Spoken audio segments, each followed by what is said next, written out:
Добрый вечер. Мы сейчас находимся у здания школы Альянс Франце в центре Торонто. Здесь сегодня состоится встреча с Андреем Махниным. Это человек, который пишет книги на французском языке, русский писатель, который много лет назад эмигрировал во Францию. И сейчас он известный писатель, пишущий на французском языке. Его книги изданы во многих странах мира. Он лауреат Гонкуровской премии, известный очень. И сегодня у него встреча с читателями, теми, кто читает на французском, ну и, соответственно, кто говорит по-русски. Здравствуйте, Андрей. Здравствуйте. Рады вас приветствовать на нашей родной земле, Тарантайской. Тарантайской, да. Да. И вы живете очень обособленно, мне сказали. Все, каждая комьюнити, Очень, очень сложная комьюнити здесь. Welcome. Бонжур. Рады вас видеть здесь и надеюсь, что встреча будет интересная с читателями. Спасибо. Скажите привет русским всех в русских Канаде. читателей приветствую, особенно канадских, особенно тех, кто живет в Торонто. Спасибо большое. Je parle français très mal parce que j'ai fait mes études à l'école étrangère en Санкт-Петербург. Non, Ижевск before. И Красноярск. Красноярск. О, у меня очень много друзей в Красноярске вашего возраста. Мы учились вместе в Петербурге с ними. В Петербурге. Ну, прекрасно. Столбы помните? Столбы, конечно, Красноярск. Столбы помните. Один вопрос задам. Скажите, вы пишете на французском? Я пишу на французском, да. Не тянуло ли на русском пописать? Когда-нибудь вернусь. Это жизнь длинная дорога, да, и когда-нибудь я думаю, что я вернусь к русскому. Когда возникнет какая-то жизненная ситуация, которая меня толкнет опять вернуться к русскому. Я его не забываю. Отлично. Вот. Сегодня чтобы вы его не забывали. Возможность поговорить по-русски у меня появилась в Торонто. Отлично. Чтобы вы его не забывали. Вот моя бизнес-карточка, где будет телевидение показаны, короткие сюжеты. Это наши каналы. 5 каналов у нас русских здесь, в Канаде. 5 каналов? Да. 5 каналов. А это вам от меня подарок сейчас.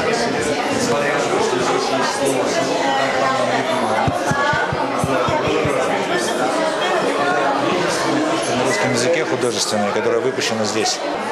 Последний вопрос. Почему Довлатов? Почему я люблю Довлатова, да? Ну, у нас с вами общие, ощущения от Довлатова. Я читал очень много, то, что вы говорили. Почему Довлатов? Стиль, конечно, да. Вот эта краткость, эта ясность, которой русским не хватает иногда, да. Мы часто рассекаемся мыслью по древу. А он краток, да, очень точен в своем языке, да. И потом он все-таки человек, который прочувствовал это все на собственной шкуре, да. То есть, что написано, он пережил. Мне это нравится, да, я эту черту люблю. Но на самом деле у него два периода, да. Это советский период и американский период. Американский слабее, мне кажется. Так, мне так кажется. То, что я читал, да. Вам нужно заехать на Брайтон-Бич.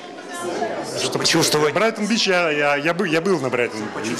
Да, кстати, там у нас было как раз русское телевидение, по-моему. Мы сделали там передачу, да.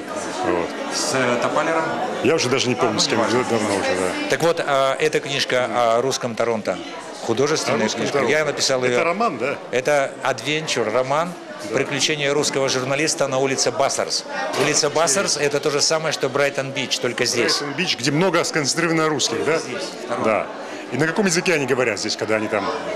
На русском здесь говорят 500 000 человек. 500 000 человек? В городе. Ой. Потому что это болгары, сербы, ну, да. Узбекистан, украинцы. Да. Украинцы с удовольствием говорят. На русском издается 27 газет и журналов, 5 каналов телевидения, 2 радио. Невероятно. Центр русского района немножко на севере. Да. Ну, если у вас будет время, вы с организаторами поговорите. А сколько миллионов жителей здесь в Торонто? В Торонто 6 миллионов. 6 миллионов, и из 6 миллионов 500 тысяч говорят по-русски. Удивительно. Статистика дает 300 тысяч. Как бы русских людей 300 тысяч. Но реально communication язык. Ну, да. Специальная среда. Все, мы заканчиваем. Спасибо вам. До свидания. Merci aux auteurs que je salue, Gilda Piersanti, Andrei Makin. Effectivement, le consulat de France cherchait à rendre vivant la diversité des expressions linguistiques et culturelles de Toronto. Donc, évidemment, tout le monde sait ici que la première présence européenne s'est faite en français dans les années 1712-13. Merci à Pascal Michelucci aussi d'organiser la soirée, de l'animer. Et je passe la parole à mon collègue, le directeur de l'Istituto Cultura Italiano. Institut de Culture Italiana, bonjour, bonsoir. Merci.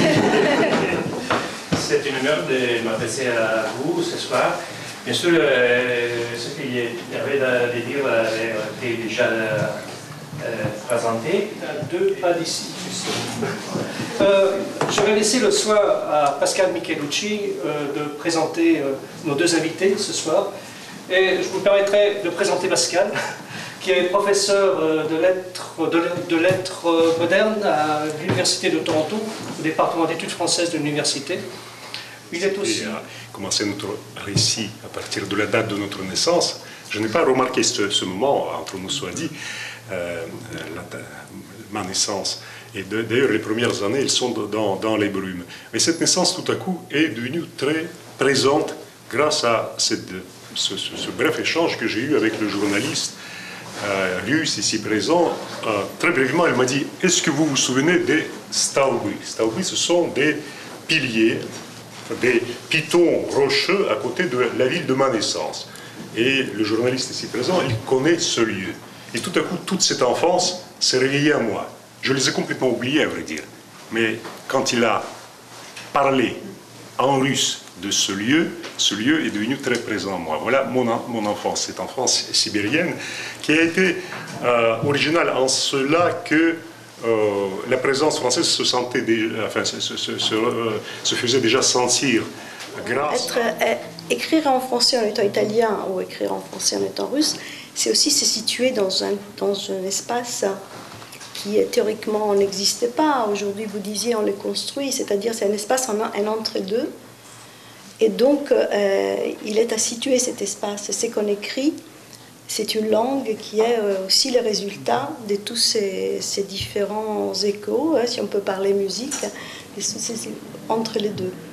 Donc voilà, oui, j'ai écrit en italien et même je me dis que le jour où je serai traduite en italien, je ne suis pas traduite en italien, je ne pourrai pas faire traduire mes textes à quelqu'un d'autre, ce sera nécessairement, parce que ça c'est quelque chose qui me...